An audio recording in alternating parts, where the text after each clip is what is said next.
мисол мегирем, агар шаҳрванди ҷумҳурии тоҷикистон ба ҳуҷҷати ронандагии тоҷикӣ ин чизҳоро нафарҳое ки дар Россия қарор доранд хитон хубтар медонед кӯдакдорора ҳозир хизмат мебаранд ё ин ки не. Ассалому алайкум ба ҳама тамошобинони барномаҳои Сорбон Сафаров.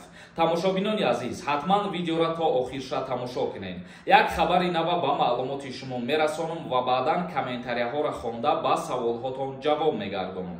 Дар ҳаминҷо ба ҳамаи шумо як чиза хотиррасон мекунам. Чӣ хеле ки медонед, дар канали ма курси дарсомӯзии пулкоркунӣ аз интернет рафтесай.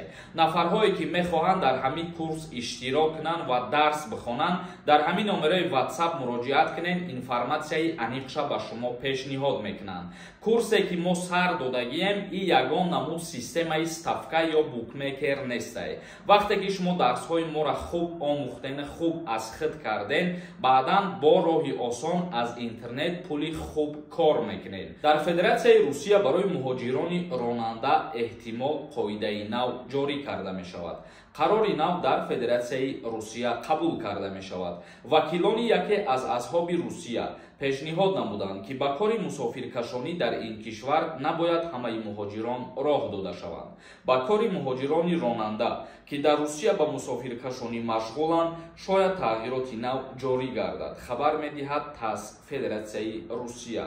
пешниҳод шудааст ки ба қонун дар бораи бехатарии ҳаракат дар роҳ тағйирот ворид карда шавад. Зеро тибқи ин санад ба сокинони давлатҳое ки забони русӣ забони расмӣ маҳсуб мешаванд, иҷоза медиҳанд ҳамлу нақлро дар Русия бар асоси шаҳодатномаи ронандагии миллӣ анҷом диҳанд.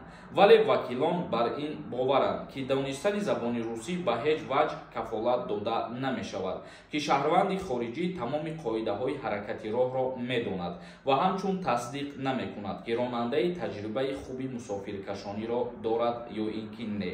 Яъне ки дар Федератсияи Русия як пешниҳод карданд ки шаҳрвандони хориҷие ки дар Русия кору фаъолият мекунанд ба ҳайси таксист ба ана ҳамин кирдорҳо осониҳо оварда шавад.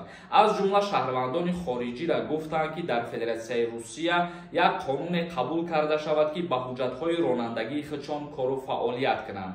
Мисол мегирем, агар шаҳрванди ҷумҳурии Тоҷикистон ба ҳуҷҷати ронандагии тоҷикӣ хостанд ки дар Федератсияи Русия кору фаъолият кунад ва барои ин кора кардан бояд шаҳрванди хориҷӣ хуб забони русиро бидонад ва ҳаракатҳое ки дар Федератсияи Русия дар роҳ анҷом метиҳад хуб аз хит карда бошад. Фаромӯш накунед ки ин танҳо пешниҳод шидагӣ ва қонун олӣ ба имзо расидагӣ нестай. Айни ҳол дар ин робита либерал-демократҳо пешниҳод мекунанд ки шаҳрвандони хориҷӣ то айни ҳол бо шаҳодатномаи ронандагии русӣ кору фаъолият карда истоданд ва дар ояндарам низ ба шаҳодатномаи русӣ кору фаъолият кунанд. Дар ин ҷо ду пешниҳод шидагӣ аз ҷониби вакилони Федератсияи Русия ва боз аз ҷониби либерал-демократҳо дар мавзӯи ба праваи расистӣ кор кардан ва ба праваи миллии шаҳрвандони хориҷӣ кору фаъолият кардан. Интизор мешавем ки ин қонун кай ба имзо мерасад ва дар охир чӣ гуфта мешавад. Бародарони азиз, комментарияҳоро мехонам. Дар ҳаминҷо ба ҳамаи шумо як чизи дигаро хотиррасон мекунам. Нафарҳое ки мехоҳед ба границаи Қазоқистон сафар кунед барои дуруст кардани ҳуҷҷатҳои хитон, рақамҳое ки дар рӯи экран ҳаст, дар ҳамин рақамҳо занг бизанед. Шуморо бо нархи арзон ба границаи Қазоқистон мебарад ва худо хоҳад соқи саломат меёрандтон. Бузургмер Садиров нависондай: ассалому алайкум, акама патенти Москва дорам, метавонам перевод кунам ба Московский област? Не. Дар қонунгузории Федератсияи Русия дар кодекси меҳнат переоформлят кардани патент иҷозат ҳаст, лекин дар амал ин чиза ба назар намегирам бародарон. Ошиқ нависондай: ассалому алайкум акаи Сорбон. Меган муҳоҷирора ай Россия уволид мекунанд, ростай ҷавоб де ака. Яъне ки тамоми муҳоҷирора депортатсия мекунанд гуфта дар назар дорӣ? Не, ин гап рост нестай бародари азиз. Комиссар нависондай: масъалаи таможни союз кор рафта истодай, иншааллоҳ ҳал мешавад. Худованд ҳар мушкилие ки барои муҳоҷирон ва ҳар осоние ки барои муҳоҷиро пешбинӣ мешавад, худованд кунад ки ҳал шавад ва роҳи осон шавад. Қосимов Умаралӣ нависондай: акаи Сорбон ҳамин бача рост мега, ҳозир даже правада хондани бидрои ай тарафи ҳамун автошкола меган дар учоти военкомат намони документота қабул намекунем. Дар Россия дар назар дорем бародарони азиз, ин чизҳоро нафарҳое ки дар Россия қарор дорем хитон хубтар медонед. Ман як чизшам медонам, тасдиқ карда метавонам ки то ҳатто барои гирифтани патент вақтҳои охир вақте ҳуҷҷат пешниҳод мекарданд мегуфтанд ки биё повискатон битиҳем, мегуфтанд ки биё ба Украина сафарбартон кунем. Шаҳрвандони хориҷиро ҳамин гуна мегуфтанд.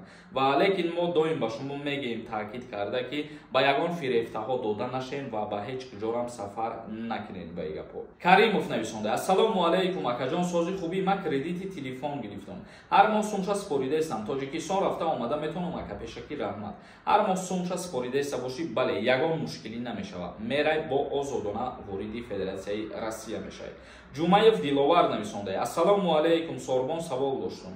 РВП доштам, тамом шид. 1 сол шид бедокумент гаштам. Тоҷикистон рафтам, омадам, регистратсия кардам. Занам гражданини Россия, соҳиби фарзанд. Чӣ бояд кард? чиро дар назар дорӣ, бародари азиз? Ҳамсари ту гражданини Россия, соҳиби фарзанд, дар чӣ мавзӯъ саволта ман хубтар нафаҳмидам. Як бори дигар бинавис, бародар. Самир нависонда: ассалому алайкум, брат, 14-умда регистратсиям тамом мешавад. 16-умда Тоҷикистон равдум, чӣ гап мешавад? Запрет намекунанд? Агар дар ҳамин дурустра дар ягон ҷо дастгир накунанд ва дар аэропортам айта регистратсия напарсанд, ягон гап намешавад, бародари азиз.